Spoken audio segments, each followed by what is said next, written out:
Défendez-vous Suisses et Suisses. C'est le titre de l'annonce que l'UDC a publiée dans tous les grands quotidiens suisses en prévision du 1er août. Toni Brunner, pourquoi si dramatique? Le 1er août n'est-il pas un jour de fête? Es ist auch ein Feier- und Festtag, aber es ist natürlich auch ein Tag, wo man sich erinnern an die Wurzeln der Eidgenossenschaft. Was ist am Anfang gestanden von unseren Gründervätern? Und dort ist es darum gegangen, dass man sich Sorgen gemacht hat, nicht nur um die Familie, Heim und Hof, sondern vor allem auch um Mitbestimmungsrecht und die Freiheit. Gegen wer müssen wir uns dann wehren? Müssen wir uns wehren gegen das Ausland oder müssen wir uns wehren gegen unsere Regierung und gegen unsere Politiker, ihre Parlamentarierkollegen? Ich mache es mir jetzt einfach, wenn ich einfach würde sagen, das Ausland. Nein, es ist leider heute so, dass die Herrschenden, der Bundesrat oder auch das Parlament, ein Grossteil vom Parlament, die Verantwortungsträger in der Schweiz heute leider bereit sind, unser Land zu verkaufen. Gegenüber dem Ausland ist man viel zu schnell bereit zum Nachgeben. Wie sollen wir uns dann wehren? Wir können uns in der Schweiz zum Glück noch wehren. Und ich glaube, da geht der Appell auch an. Wehret euch, Schweizerinnen und Schweizer. Nämlich an der Urne. In der Schweiz haben wir die direkte Demokratie und das letzte wartet immer noch das Schweizer Volk und damit der Souverän. Also, reden wir mal von den einzelnen Punkten, wo Sie sich dagegen wehren. Was sind so die wichtigsten? Ich denke, so Staatsfinanz ist sicher ein ganz zentraler Punkt. Ja, da denke ich in erster Linie an die Steuern. Der Staat tut da immer mehr durchgreifen auf den Bürger und tut zu einer unmöglichen Zeit, nämlich jetzt, wo wir wirtschaftlich schwierige Zeiten haben, ausgerechnet noch Konsumsteuern verteuern. Sprich Mehrwertsteuer, die er will, den Herbst am 27. September souverän vorlegen, um die auf 8% Mehrwertsteuer erhöhen zugunsten von der IV.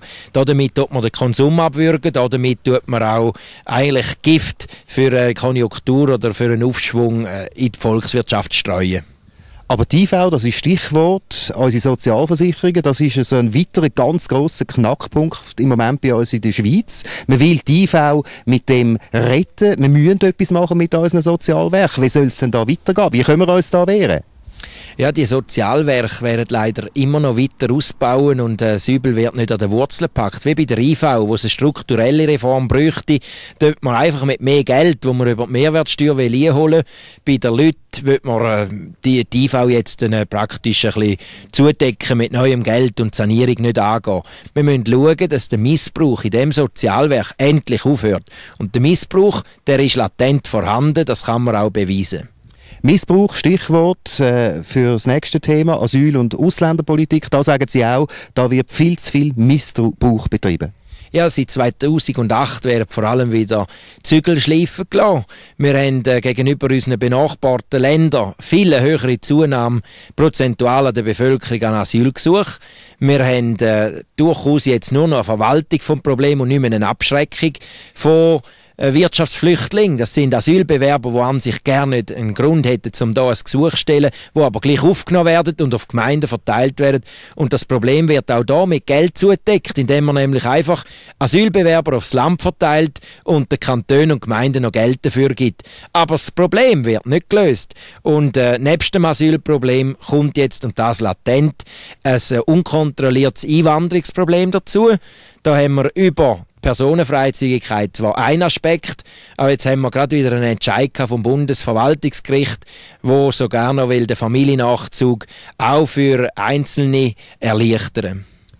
Familie, das ist ein weiteres Stichwort. In Ihrem Inserat schreiben Sie, dass man in der Schweiz die Familie abschaffen will. Das ist jetzt ein bisschen sehr hart formuliert.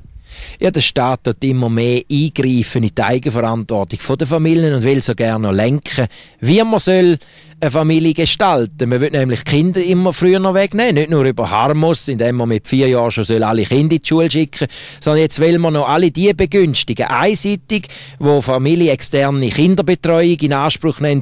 Das erinnert mich an die DDR, das erinnert mich an Sozialismus. Also der erste Vorschlag war ja sogar, dass zum Beispiel auch wenn ein Onkel, eine Tante oder ein Götti Kind hütet, das muss bewilligen lassen, dass das kontrolliert wird. Das ist ein aktueller Vorschlag. Zum Beispiel auch Großeltern Großeltern, die müssten eine Statistik ausfüllen, wenn sie ihre Enkel hüten.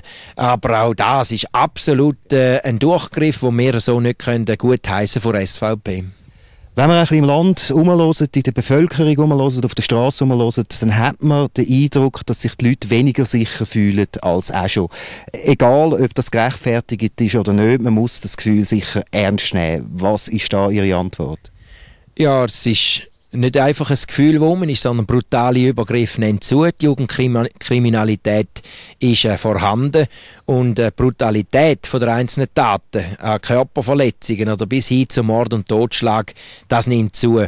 Und wenn wir da Gegensteuer bieten, dann müssen wir uns konzentrieren darauf, dass wir die neuralgischen Punkte, aber dass wir auch zum Beispiel Drogenpolitik in der Schweiz in den Griff bekommen. Und dann kann es nicht sein, dass wir Piraten auf hoher See vor Somalia schicken, aber in der Schweiz die Leute die Nacht nicht mehr durch die Stadt laufen allein. Ich glaube, da ist in der Schweizer Politik völlige Verkennung von der eigentlichen Probleme. Die Sicherheit der Bürgerinnen und Bürger muss wieder verbessert werden. Der letzte grosse Punkt, den Sie in dem Inserat ansprechen, wo Sie sagen, wir müssen uns wehren, das ist, dass Sie den Eindruck haben, dass Neutralität je länger, je mehr in der Schweiz aufgegeben wird. Das ist forciert durch unsere Außenministerin, Frau Galmirey, die selbstverständlich mit all ihren Aktivitäten, die vorab auf Selbstinszenierung ausgerichtet sind und weniger auf die Interessenwahrung von der schweizerischen Außenpolitik, dass wir da jetzt auch wieder müssen, von der Schweiz her die guten Dienste in den Vordergrund stellen. Wir haben starke Dienste, die die Schweiz kann im Vordergrund stellen kann, zum Beispiel Katastrophenhilfe oder die Vermittlerdienst, aber doch nicht, dass wir Parteien ergreifen in Konflikt und nachher noch innerhalb von so Konflikt reingezogen werden und jetzt noch wollen, wie alle anderen Staaten mit Militär vor Ort unseren Beitrag leisten. Das ist völlig der falsche Weg.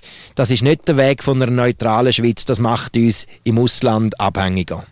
Ja, vor allem, es gibt ja schon ein paar Themen, die wir mit dem Ausland dringend müssen diskutieren. Also wenn man Bankkundengeheimnis, die Angriffe in den letzten Monaten auf die Schweiz, zum Beispiel von Deutschland, überhaupt von der ganzen EU. Also ich meine, da wäre viel Arbeit drum, auch für einen Außenminister, eine Außenministerin.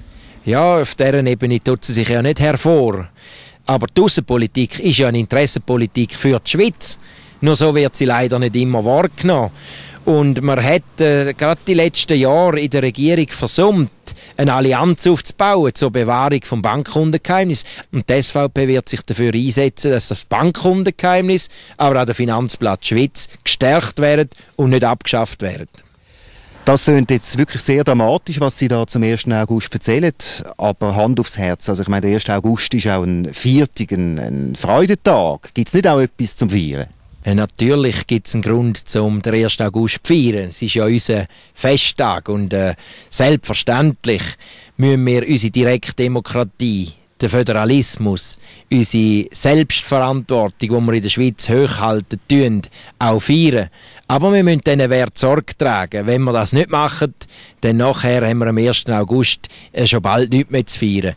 Und darum wünsche ich auch allen Schweizerinnen und Schweizer ganz einen schönen 1. August. Geniessen Sie den Festtag, aber erinnern Sie sich auch daran, dass wir noch viele Probleme zu lösen haben. Wir von der SVP helfen da dabei.